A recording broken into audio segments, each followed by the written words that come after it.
And இன்னொரு விஷயம் இப்ப அமெரிக்காவை பொறுத்த வரைக்கும் உள்நாட்டுக்குள்ளேயே நிறைய அந்த ஒன் பிக் பியூட்டிஃபுல் பில்லை வந்து எல்லாரும் எதிர்த்துக்கிட்டு இருக்காங்க. இலான் மஸ்க் கட்சி தொடங்கியிருக்காரு.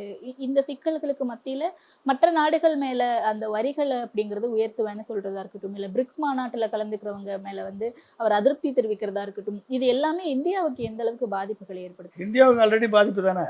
ஏற்கனவே ஒரே மிரட்டல்ல எல்லாத்துக்கும் கையெழுத்து போட்டு வந்துட்டார்ல நரேந்திர மோடி அவர்கள். நீங்கள் வந்து இல்லைன்னா டாரிஃபை ஏற்றுவேன்னாரு. நீ டாரிஃபை இறக்கலைன்னா நான் டாரிஃபை ஏற்றுவேன்னாரு. டாரிஃபை இறக்கிட்டாரு. நம்ம இந்தியாவுடைய ஃபினான்ஸ் மினிஸ்டர் டாரிஃபை இறக்கி அனௌன்ஸ் பண்ணிட்டாங்க.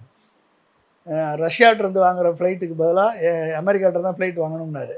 அதுக்கும் கையெழுத்து போட்டாங்க. ஈரான்ட்டையும் ரஷ்யாட்டையும் ஆயில் வாங்காத, அமெரிக்காட்ட இருந்தால் இனிமேல் ஆயில் வாங்கணும்னாரு. அதுக்கும் இவங்க ஒத்துக்கிட்டாங்க. அப்போ எல்லாத்துக்கும் இவர்கள் ஒத்துக்கொண்டு போகிறப்ப அங்கே எங்கே சவரனிட்டி மெயின்டைன் பண்ணுறாங்க?